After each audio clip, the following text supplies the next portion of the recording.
Grace avait peine à croire au tournant qu'avait pris sa vie. Issue d'une famille modeste, où elle avait appris à chérir la bonté et la loyauté par-dessus tout, épouser Martin lui donnait l'impression d'entrer dans un rêve qu'elle n'aurait jamais cru vivre. Martin était un homme que toute la communauté admirait.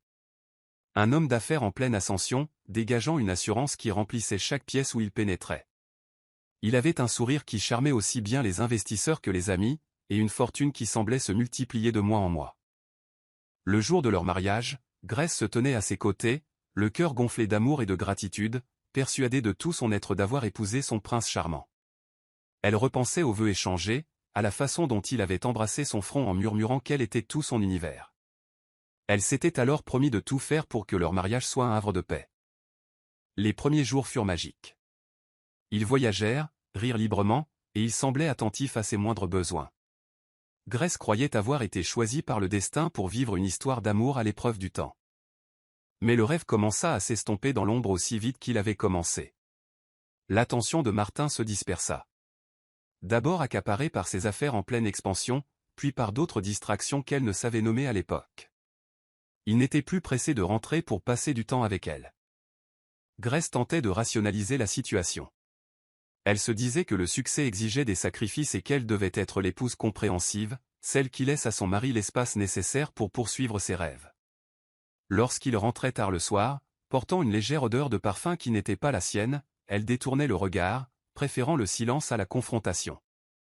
Elle se répétait que l'amour signifiait patience, et que sa loyauté finirait par reconquérir son cœur. Elle s'accrochait à l'espoir que l'homme qu'elle avait épousé existait toujours sous cette couche d'affairement et d'arrogance, et qu'il lui suffisait de continuer à l'aimer jusqu'à ce qu'il se souvienne pourquoi il l'avait choisi. Sa famille et ses amis perçurent les changements bien avant elle. Ils remarquèrent qu'elle souriait moins, que son esprit autrefois si vif semblait s'être terni. L'éclat de son alliance ne reflétait plus la lumière dans ses yeux. Lorsqu'il l'interrogeait, elle défendait Martin, insistant sur le fait que le mariage a ses saisons et qu'elle traversait simplement l'un des hivers. Pourtant, au fond d'elle, une peur lancinante commençait à prendre racine, peut-être avait-elle donné son cœur à un homme qui aimait davantage l'admiration du monde que le dévouement de son foyer. Malgré tout, elle refusait d'abandonner. Elle avait marché jusqu'à l'autel en jurant fidélité pour le meilleur et pour le pire, et dans son innocence, elle croyait qu'endurer le pire finirait par restaurer le meilleur. Plus leur mariage durait, plus Martin devenait distant. Grace, désespérée de raviver leur lien, essayait tout ce qui lui venait à l'esprit. Elle préparait ses plats préférés, portait les vêtements qu'il aimait, et lui laissait même de petits mots pour lui rappeler leur amour. Mais l'homme qui louait autrefois ses attentions accueillait désormais ses efforts avec une froide indifférence. Il hochait la tête distraitement, la frôlant parfois sans même un sourire, et passait ses soirées scotché à son téléphone ou perdu dans des réunions interminables. La chaleur qu'elle ressentait autrefois lors de leurs soirées tranquilles avait disparu, remplacée par un vide qui la glaçait, même lorsqu'il était assis face à elle. Grace avait l'impression de s'effacer dans sa propre maison. Son existence n'était reconnue que lorsque cela l'arrangeait, son amour était mis de côté comme un objet jetable. Il ne fallut pas longtemps pour que les rentrées tardives de Martin deviennent trop fréquentes pour être ignorées. Il y avait ses absences inexpliquées, ses coups de téléphone chuchotés derrière des portes closes, et ses effluves de parfum imprégnant ses costumes à son retour. Grace tenta de le confronter avec douceur, lui demandant si le travail était trop exigeant ou s'il subissait des pressions.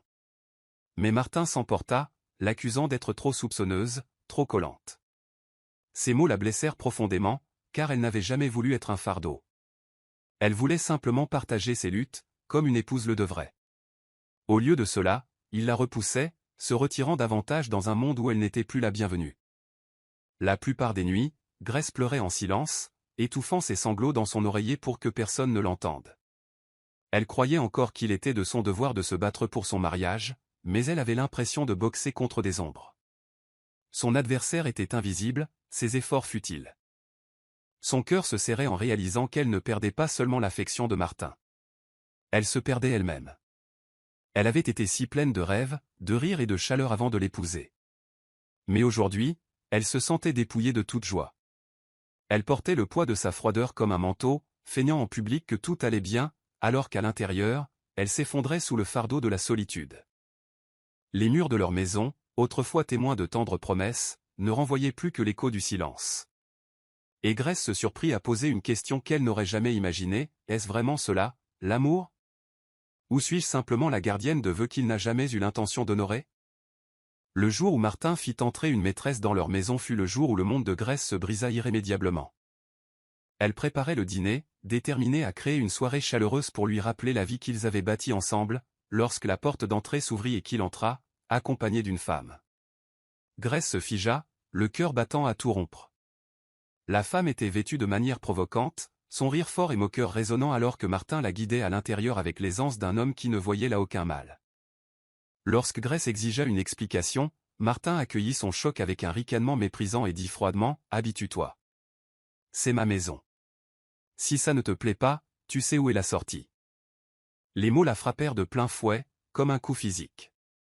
À cet instant, l'homme qu'elle avait aimé et en qui elle avait eu confiance se révéla être un étranger, un être sans aucun respect pour sa dignité, ses vœux, ni même pour la sacralité de leur foyer. La douleur de Grèce brûlait plus fort que le feu, mais son silence fut son bouclier. Elle refusa de donner à la maîtresse la satisfaction de la voir s'effondrer. Elle garda la tête haute, bien que son cœur saignât. Cette nuit-là, elle pleura jusqu'à en trembler. Chaque larme était un rappel amer que l'homme qu'elle avait défendu auprès de sa famille et de ses amis l'avait réduite à néant à ses yeux. Elle avait cru que le mariage était fait de sacrifices, de luttes communes à travers les tempêtes. Mais comment se battre pour quelqu'un qui ne cesse de vous traîner sur des champs de bataille que vous n'avez jamais choisis? Son amour, autrefois pur et inébranlable, commença à pourrir sous le poison de cette trahison. Pourtant, elle resta, au moins pour un temps encore. La loyauté de Grèce était à la fois sa force et sa faiblesse. Elle se disait que partir trop vite signifierait qu'elle n'avait pas assez essayé, qu'elle n'avait pas honoré ses vœux. Elle priait pour que le cœur de Martin change, pour que l'homme qu'elle avait aimé revienne. Mais chaque matin, elle se réveillait face à une réalité plus sombre que la veille, et au fond d'elle, une graine de résolution commença à germer, la certitude qu'aucune quantité d'amour ne pourrait guérir un homme déterminé à le détruire. Les maîtresses de Martin devinrent un secret de Polichinelle. Il les exhibait avec une assurance éhontée, les amenant parfois dans des espaces que Grèce considérait autrefois comme sacrés. Lors des réunions de famille, les murmures circulaient sur ses indiscrétions, mais Grèce endurait l'humiliation en silence. Lorsqu'elle tenta de le confronter à nouveau, il rit de ses larmes, prétendant que les hommes de sa stature avaient droit à plusieurs femmes. Il lui rappelait sa richesse, la maison où elle vivait, le confort dont elle jouissait, et lui disait qu'elle n'avait aucun droit de se plaindre. Son arrogance la faisait se sentir petite, comme prisonnière de ce mariage même qui devait la libérer. Grèce réalisa alors que Martin ne la voyait pas comme une partenaire, mais comme une possession, un trophée à exposer pendant qu'il cherchait l'excitation ailleurs. Le poids de cette trahison constante l'écrasait comme une chape de plomb. Ses nuits étaient sans sommeil, ses jours remplis de routines mécaniques destinées à sauver les apparences, bien qu'elle se brisât de l'intérieur. Elle évitait ses amis et sa famille, fatiguée de répondre à leurs questions discrètes, fatiguée de feindre la force alors qu'elle tombait en morceaux. Elle se réfugiait dans de petits actes de survie, écrire dans son journal tard le soir, cuisiner des plats qu'elle n'appréciait plus, trouver un réconfort éphémère dans des prières chuchotées à travers ses larmes. Chaque jour était une bataille entre rester et partir, entre s'accrocher à ses vœux et sauver son âme d'un homme déterminé à l'écraser. Son amour pour Martin, autrefois féroce et absolu, était devenu sa chaîne. Elle se souvenait de l'homme qu'elle avait épousé, des rires qu'il partageait, et une part d'elle espérait encore son retour. Mais la réalité sous ses yeux était indéniable, l'homme qu'elle avait aimé avait disparu, remplacé par un inconnu. Chaque trahison enfonçait un coin plus profond dans son cœur, creusant des plaies que même le temps ne pourrait peut-être pas guérir. Et avec chaque blessure, sa volonté de rester s'effritait. La goutte d'eau qui fit déborder le vase tomba un soir, lors d'un dîner que Martin organisait pour des associés. Grèce, toujours l'épouse dévouée, avait préparé la maison, organisé le repas et s'était habillée avec une élégance discrète, déterminée à préserver sa dignité malgré sa douleur. Mais au fil de la soirée, le regard de Martin s'égara vers une jeune femme assise parmi les invités. Il la couvrit d'attention, son rire tonitruant alors qu'il se penchait trop près d'elle, lui chuchotant des choses qui la faisaient glousser et rougir. Grèce restait figée à table, le cœur battant, alors que l'humiliation la submergeait par vagues. Devant amis, collègues et inconnus, son mari l'avait réduite à une ombre, ignorant totalement sa présence. Quelque chose se brisa en Grèce cette nuit-là. Ce n'était pas de la rage, ni même de la tristesse. C'était de la clarté. Elle réalisa qu'elle s'accrochait à un rêve qui n'existait plus. Aucune patience, aucune prière, aucun sacrifice ne pourrait raviver un amour si profondément corrodé par le manque de respect. L'humiliation de voir son mari flirter ouvertement avec une autre femme en sa présence déchira les derniers liens de loyauté qui l'attachaient à lui. Pour la première fois, elle s'autorisa à imaginer une vie sans Martin. Une vie où elle ne pleurerait plus pour s'endormir, ne se demanderait plus où il était, ne porterait plus le poids de ses trahisons. Ainsi, dans le calme de cette nuit, après le départ des invités et alors que Martin gisait ivre sur le canapé, Grace rangea ses espoirs. Elle regarda l'homme qu'elle avait adoré, celui qui lui avait promis l'éternité, et ne ressentit rien d'autre que du vide. Dans ce vide, elle trouva sa force. Elle résolut de reprendre sa dignité. De reconquérir la femme qu'elle avait perdue dans l'ombre de son arrogance. Le divorce n'était plus une honte à ses yeux. C'était la liberté. Et avec cette résolution, elle fit le premier pas vers la vie qui l'amènerait un jour à David, l'homme qui lui montrerait ce qu'était le véritable amour et le respect. Le jour où Grace signa les papiers du divorce fut à la fois le plus douloureux et le plus libérateur de sa vie. Elle était assise face à Martin dans le bureau de l'avocat, les mains tremblantes en serrant le stylo, le cœur déchiré entre le deuil et la détermination. Martin arborait un sourire narquois, comme si toute la procédure n'était rien de plus qu'une affaire triviale. Il se renversa dans son fauteuil, jouant avec sa montre en or, projetant l'image d'un homme insensible à la perte.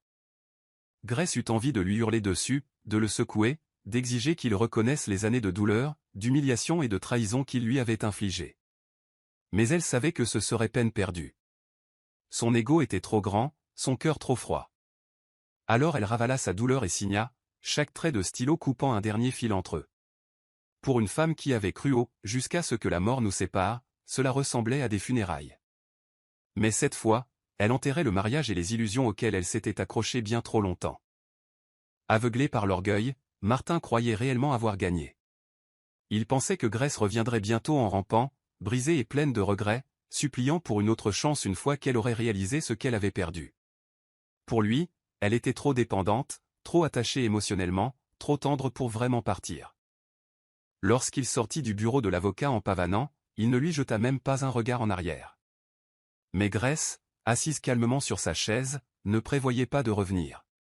Elle sentit le poids de chaînes invisibles tomber de ses épaules. Certes, son cœur lui faisait amèrement mal.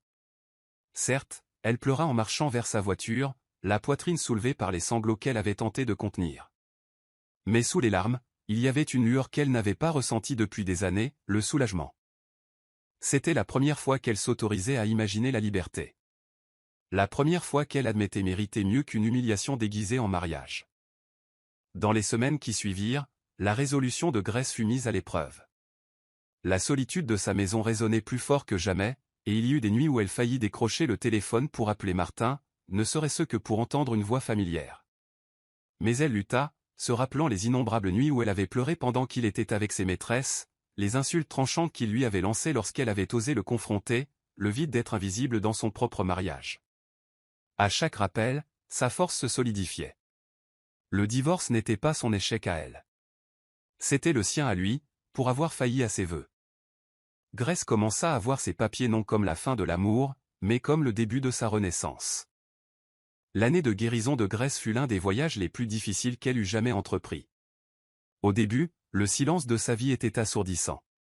Plus de voix tonitruantes de Martin, plus de cliquetis de son verre contre le bar tard le soir, plus de bruit de pas de maîtresse défilant chez elle. Elle se réveillait au milieu de la nuit, assise seule au bord du lit, le corps tremblant sous le poids fantôme de la douleur qu'elle avait portée si longtemps. Mais au fil des mois, elle recommença à respirer.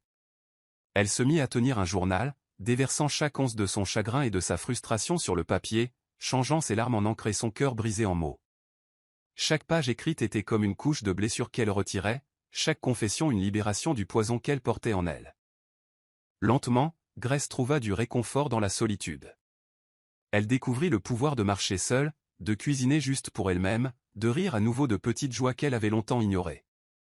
Les amis et la famille qui l'avaient vue souffrir restèrent à ses côtés, l'encourageant, lui rappelant que sa valeur ne se définissait pas par la cruauté de Martin.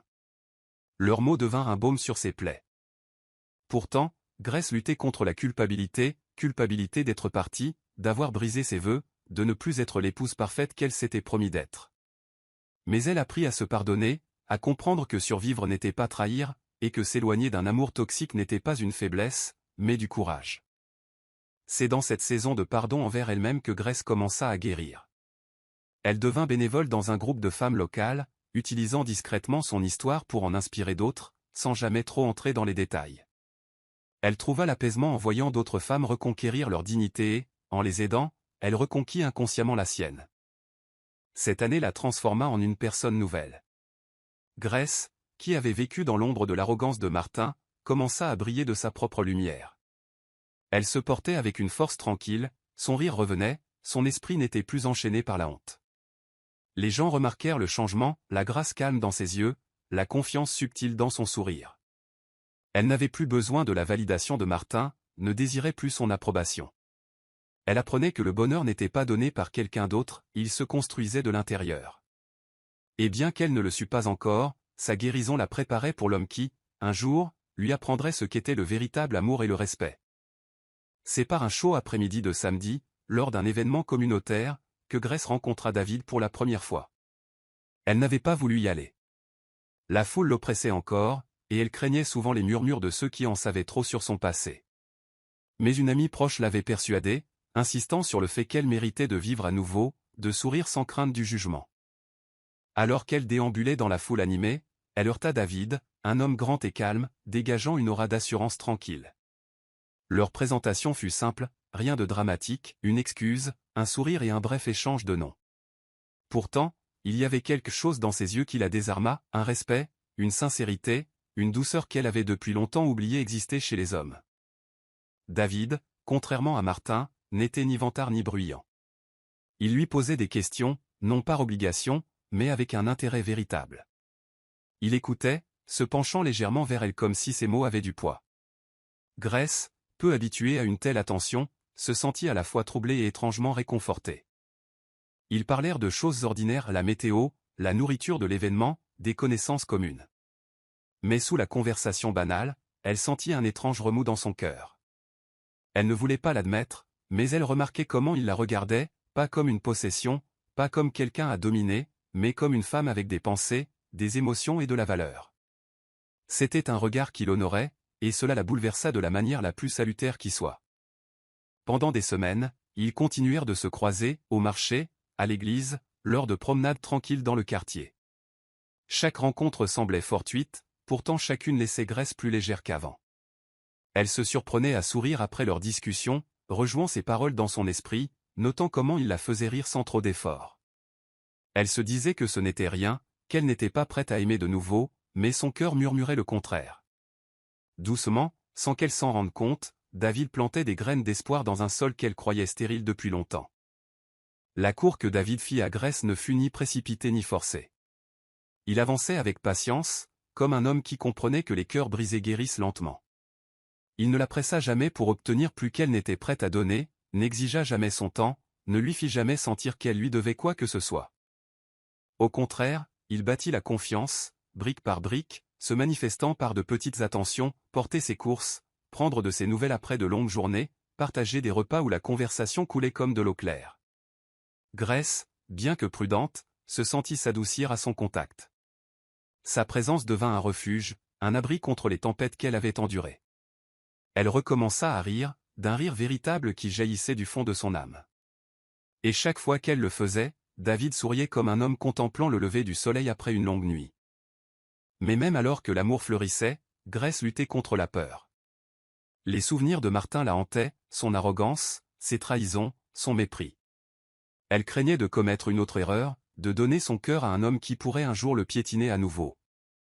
David, sentant ses hésitations, n'insista jamais. Il répondit à ses peurs par une rassurance constante, lui rappelant par ses actes, et pas seulement par ses mots, qu'il était différent. Il tenait ses promesses, respectait ses limites et ne traitait jamais sa vulnérabilité comme une faiblesse. Grace réalisa que c'était cela, l'amour, pas des chaînes qui étouffent, mais des ailes qui permettent de respirer. Le moment où elle s'autorisa enfin à accepter son amour fut calme, mais profond. Ils étaient assis ensemble sur un banc au coucher du soleil, et David lui tenait simplement la main sans parler, laissant le silence faire la conversation. Grace plongea son regard dans le sien et n'y vit aucun jugement, aucune arrogance, aucun agenda caché, juste de la sincérité. C'est alors qu'elle comprit qu'elle n'avait pas à traîner son passé dans son avenir. Elle pouvait lâcher l'ombre de Martin et embrasser la lumière qui se tenait devant elle. Les larmes aux yeux, elle murmura les mots qu'elle n'avait pas osé prononcer depuis des années, « Je te fais confiance ». Le mariage de Grace et David fut tout ce que son premier mariage n'avait pas été. Il n'était ni extravagant ni ostentatoire. Il était intime, rempli de gens qui les aimaient et les soutenaient vraiment. Elle portait une robe simple, élégante mais modeste, son sourire rayonnant d'une joie venue du plus profond d'elle-même. En marchant vers l'autel, son cœur battait de paix plutôt que de peur, de gratitude plutôt que d'appréhension. David l'attendait, les yeux débordant de ce genre d'amour dont elle avait autrefois seulement rêvé. À cet instant précis, elle comprit qu'elle ne marchait pas simplement vers un homme. Elle s'avançait vers une nouvelle vie, une existence dont les fondations étaient le respect, la confiance et l'honneur. Les vœux qu'ils échangèrent étaient simples, mais pour Grace, ils étaient inestimables. David ne promit ni richesse ni perfection, mais partenariat, respect et amour. En retour, Grace fit le serment de rester à ses côtés avec cette force tranquille qu'elle avait découverte au cours de sa guérison. Lorsqu'ils s'embrassèrent, la foule exulta de joie, mais pour Grace, le temps sembla suspendre son vol. Pour la première fois de sa vie, elle se sentait épouse, non par le titre, mais en vérité. Aucune ombre de maîtresse ne planait, aucune arrogance ne l'écrasait, aucune humiliation ne se tapissait dans les recoins. Il n'y avait que de l'amour, pur et simple. Tandis qu'ils dansaient lors de la réception, Grace promena son regard sur la salle et mesura le chemin parcouru. De la femme qui pleurait autrefois en silence jusqu'à s'endormir, elle était devenue une femme se tenant droite dans la lumière du respect. Et bien qu'elle l'ignorât encore, sa joie allait bientôt provoquer la jalousie de Martin, déclenchant une tempête d'obsession et de vengeance. Mais pour l'heure, en cet instant sacré, Grace s'autorisa à savourer sa paix, sachant qu'elle avait enfin trouvé l'amour qu'elle méritait. Cela faisait 1 an que le divorce était prononcé, et Martin menait sa vie comme si de rien n'était. Il s'entourait de nouvelles maîtresses, dépensait sans compter dans les soirées mondaines et maintenait la façade de l'homme d'affaires intouchable. Pourtant, sous toute cette arrogance, il portait une conviction muette, Grace finirait par revenir.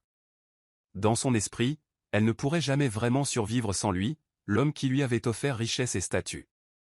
Il l'imaginait assise seule la nuit, misérable et pleine de regrets, attendant qu'il lui accorde sa clémence et la reprenne. Ce fantasme le réconfortait chaque fois qu'il se surprenait à penser à son absence.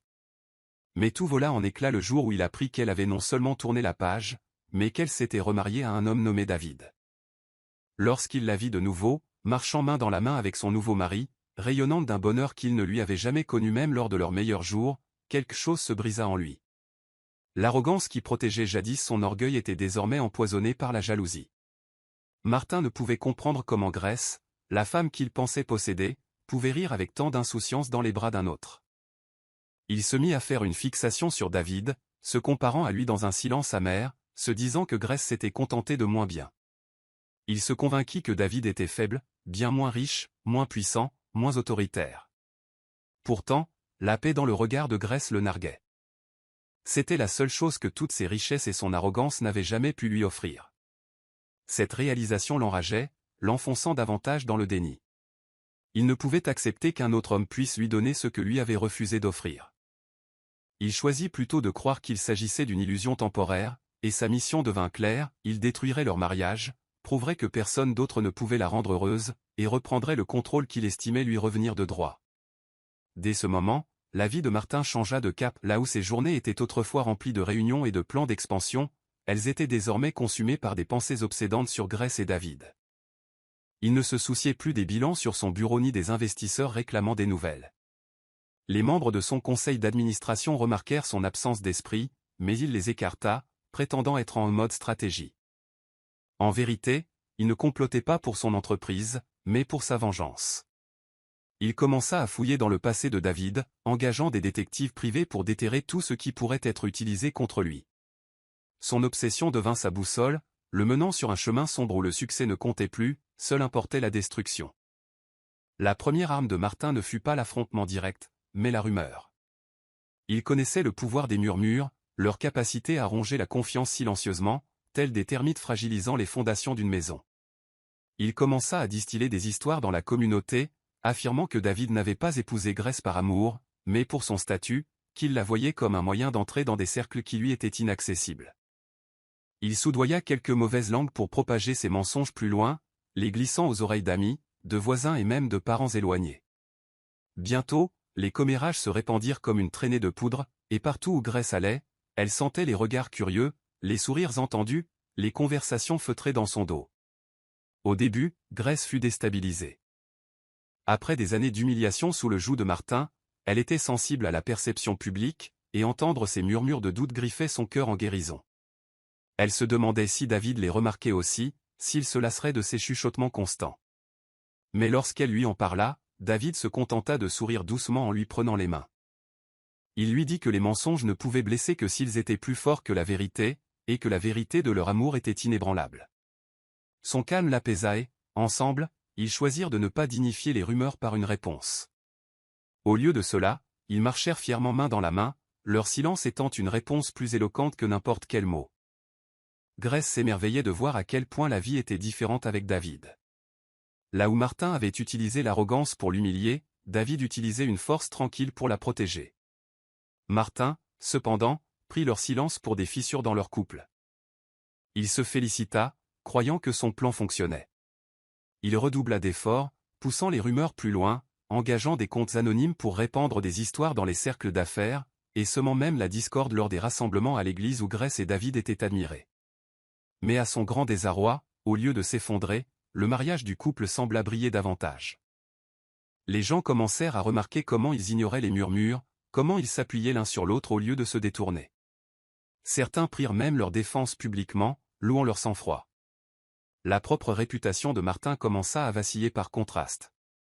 Il apparaissait amer, comme un homme encore enchaîné à une femme qui avait tourné la page.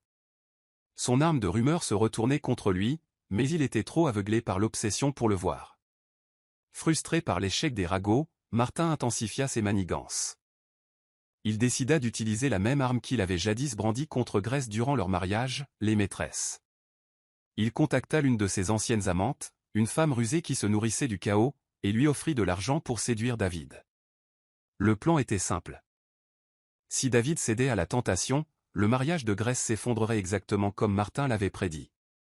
La maîtresse, avide de relever le défi, peignit ses lèvres de rouge et s'habilla de manière provocante avant d'approcher David.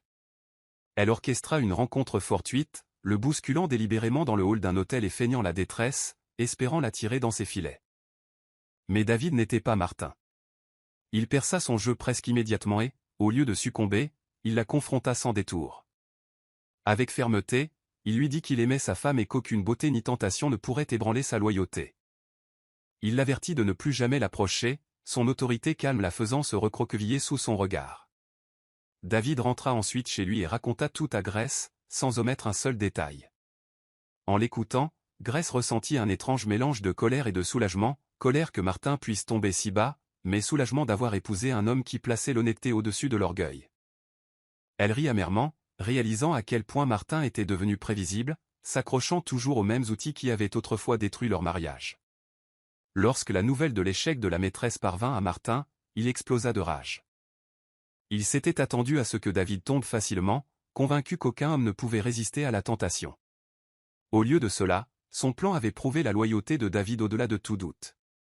Pire encore, Grace savait désormais exactement qui était derrière cette machination. Elle confronta Martin, ses yeux remplis non de larmes, mais de pitié. Elle lui dit qu'il était devenu une caricature de lui-même, un homme si désespéré de contrôler ce qu'il avait perdu qu'il ne voyait pas à quel point il paraissait pathétique. Ces mots piquèrent au vif, mais au lieu de battre en retraite, l'obsession de Martin s'ancra plus profondément. Si la séduction ne pouvait les briser, il trouverait un autre moyen. Martin jeta son dévolu sur les affaires de David, croyant que l'argent serait son arme ultime.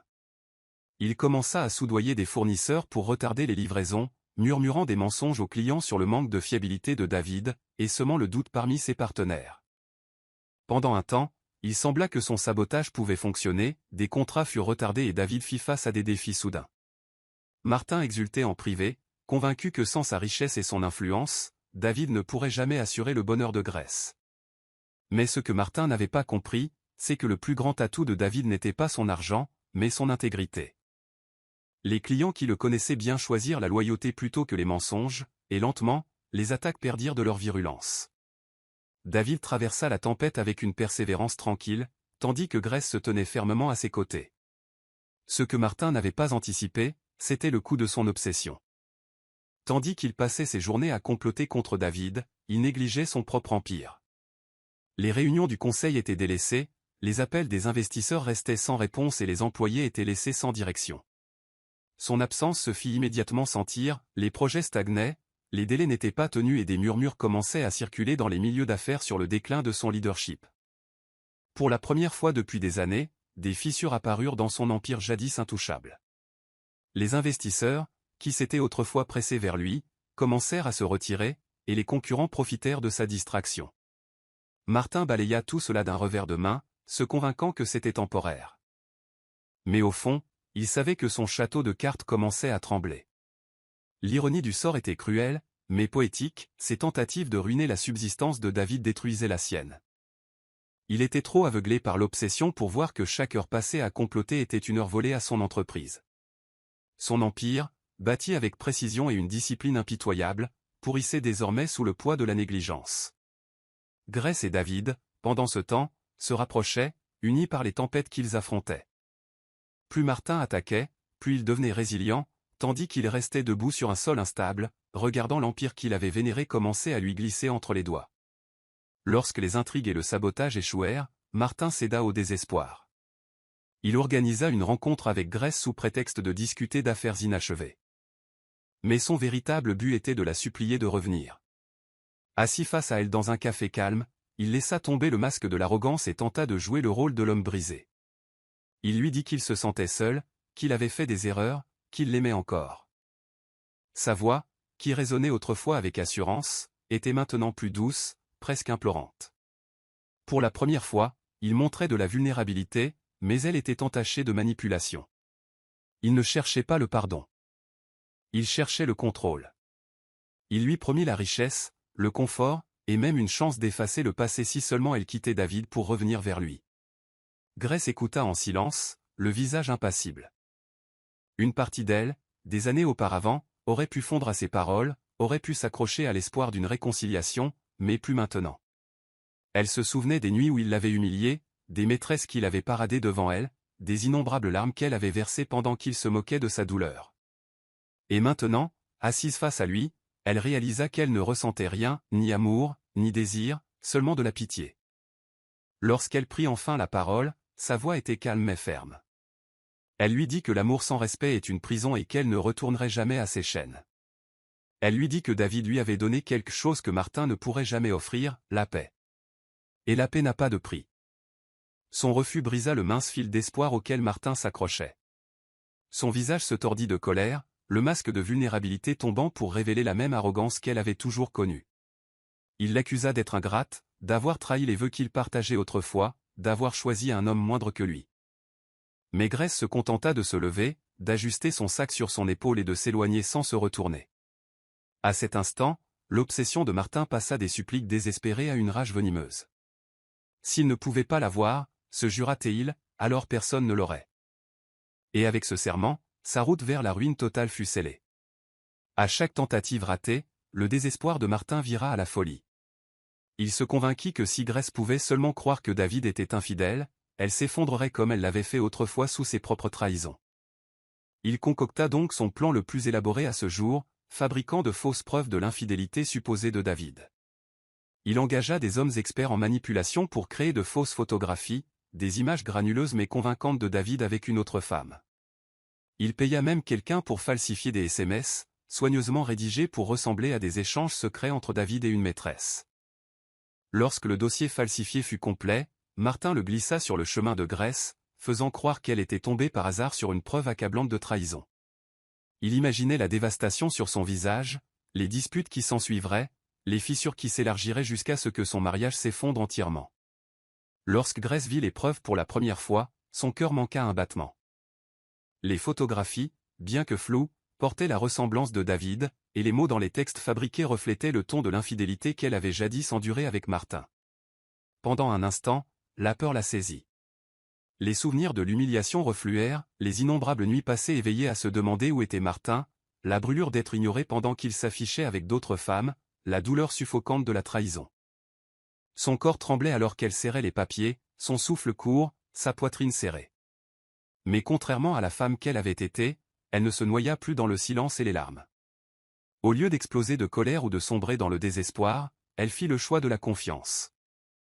Avec la force qu'elle avait trouvée dans sa guérison, Grace confronta David directement, la voix stable malgré la tempête qui faisait rage en elle. David, bien que blessé par l'implication, comprit sa peur. Il lui ouvrit sa vie avec une transparence totale, lui montrant son téléphone, son agenda, ses réunions et chaque détail de ses journées. Il la regarda dans les yeux et déclara son amour avec une certitude inébranlable, jurant qu'il ne la trahirait jamais. Grace, voyant sa sincérité, sentit le mensonge se défaire sous ses yeux. À cet instant, les fausses preuves perdirent leur pouvoir et le plan de Martin se désintégra. Plutôt que de les déchirer, cela les lia plus étroitement encore. Grace réalisa la différence entre son passé et son présent. Martin lui avait donné toutes les raisons de douter, tandis que David lui donnait toutes les raisons d'avoir confiance. Ses larmes coulèrent, mais cette fois, c'étaient des larmes de soulagement, car elle savait que son mariage pouvait résister à des tempêtes que Martin n'avait jamais anticipées. L'échec de son scandale monté de toutes pièces poussa Martin dans une fureur imprudente. Il ne se souciait plus de subtilité ou de stratégie. Il voulait détruire Grace et David publiquement. Un soir, lors d'un événement communautaire où tous deux étaient présents, Martin fit irruption sans y être invité. Le visage tordu par la rage, la voix tonitruante, il hurla des accusations dans les airs. Il cria que David était un imposteur, que Grace était naïve, que leur mariage était une mascarade bâtie sur des mensonges. La foule se tut, stupéfaite par le spectacle d'un homme autrefois respecté se comportant comme un fou devant eux. Grace et David se tenaient main dans la main, calmes face à son chaos, refusant de s'abaisser à son niveau. Leur sang-froid ne fit qu'attiser la colère de Martin, rendant ses mots plus venimeux, ses gestes plus erratiques. Au lieu de retourner la foule contre Grace et David, Martin ne fit que s'exposer lui-même, des murmures parcouraient la salle. Les gens se rappelèrent son arrogance durant son mariage avec Grace, les maîtresses qu'il avait affichées, la cruauté qu'il avait autrefois déguisée en charme. Désormais, avec sa réputation déjà ternie, son éclat scella sa chute. Les invités secouaient la tête, murmurant sur la bassesse de sa déchéance. Même ceux qui l'admiraient autrefois ne ressentaient plus que pitié et dédain. Les associés d'affaires commencèrent à prendre leur distance, réalisant que son obsession était devenue une maladie, faisant de lui un handicap plutôt qu'un allié. L'homme qui s'enorgueillissait jadis de son contrôle n'apparaissait plus que comme un imbécile jaloux en train de perdre la raison en public. Grace, bien que secouée, se sentit étrangement renforcée. Pendant des années, elle avait enduré son humiliation en privé, réduite au silence par la honte.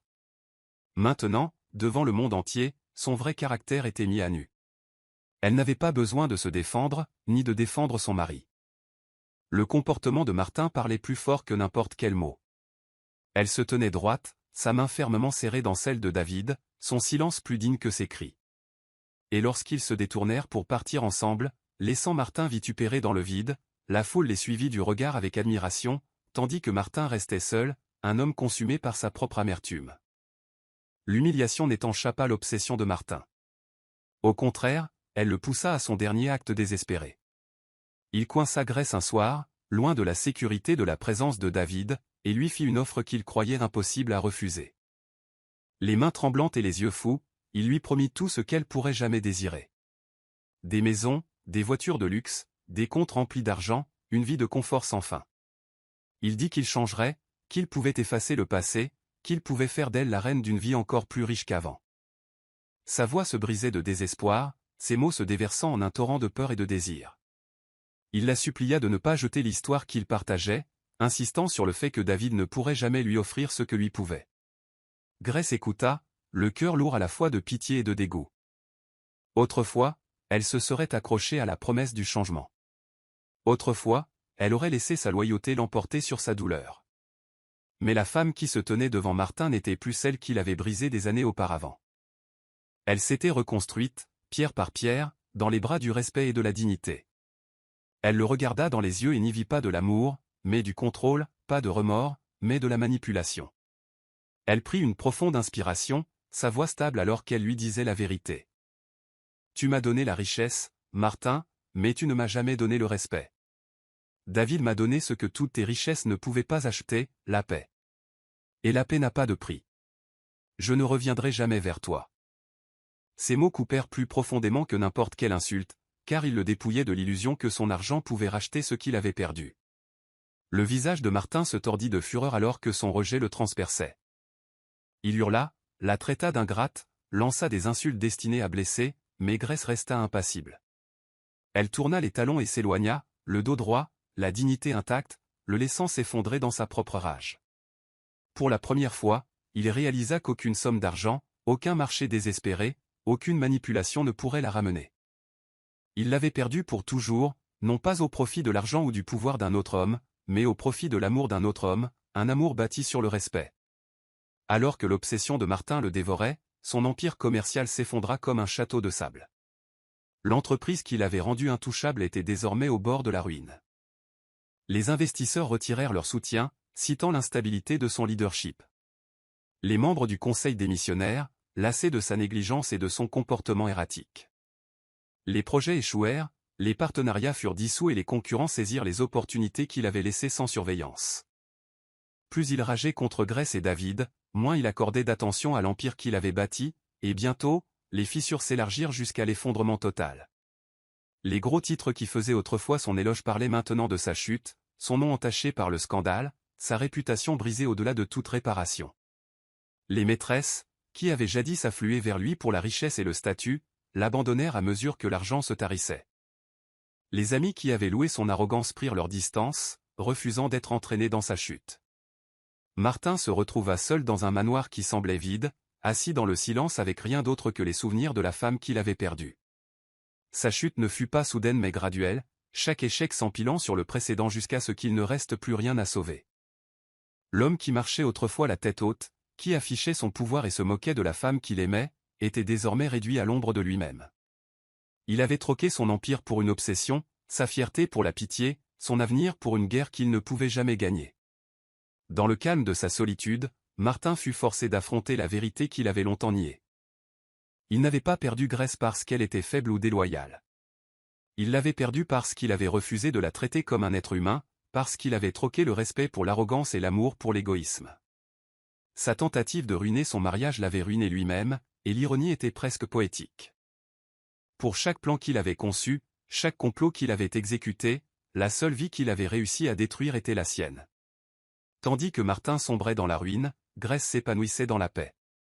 Son mariage avec David se renforçait à chaque tempête traversée. Leur lien s'approfondissait par la confiance et la résilience. Elle ne craignait plus les murmures, ne portait plus le poids de l'humiliation, ne pleurait plus jusqu'à s'endormir en silence. Son rire revint pleinement, son sourire rayonnant de la joie d'une femme enfin honorée et chérie. Avec David à ses côtés, elle bâtit un foyer rempli de chaleur, de respect et d'amour, un contraste saisissant avec le vide froid qu'elle avait enduré avec Martin. Elle ne regardait plus son passé avec regret mais avec gratitude, car il lui avait appris la valeur du véritable amour et le coût de se contenter de moins. La communauté, autrefois curieuse de ses choix, admirait désormais sa résilience. Il voyait la transformation dans sa vie, la dignité qu'elle portait, la paix qui la suivait partout où elle allait. Grace devint un exemple silencieux pour les autres, montrant que s'éloigner du manque de respect n'était pas de la faiblesse mais du courage, que le véritable amour ne pouvait croître que là où le respect en était la fondation. Elle n'avait plus besoin de prouver quoi que ce soit à quiconque, et encore moins à Martin. La chute de ce dernier parlait d'elle-même, et le bonheur de Grace devint le témoignage le plus éclatant de tous. Alors qu'elle se tenait un soir sur son perron, regardant le coucher de soleil avec les bras de David autour d'elle, elle réfléchit au voyage qui l'avait menée ici. D'un mariage rempli d'humiliation à un amour bâti sur la paix, elle avait traversé le feu pour en ressortir purifiée. Martin, quelque part dans les ombres de son empire en ruine, était laissé seul pour lutter avec les conséquences de ses choix. Mais Grace, dans sa paix retrouvée, ne s'en souciait plus. Son histoire n'était plus celle de la douleur, c'était celle de la guérison, du respect et de la beauté de l'amour qu'il avait enfin trouvé. S'il vous plaît, aimez, partagez et abonnez-vous. Votre soutien signifie beaucoup pour nous. Merci d'avoir regardé et n'oubliez pas de revenir pour la prochaine histoire incroyable.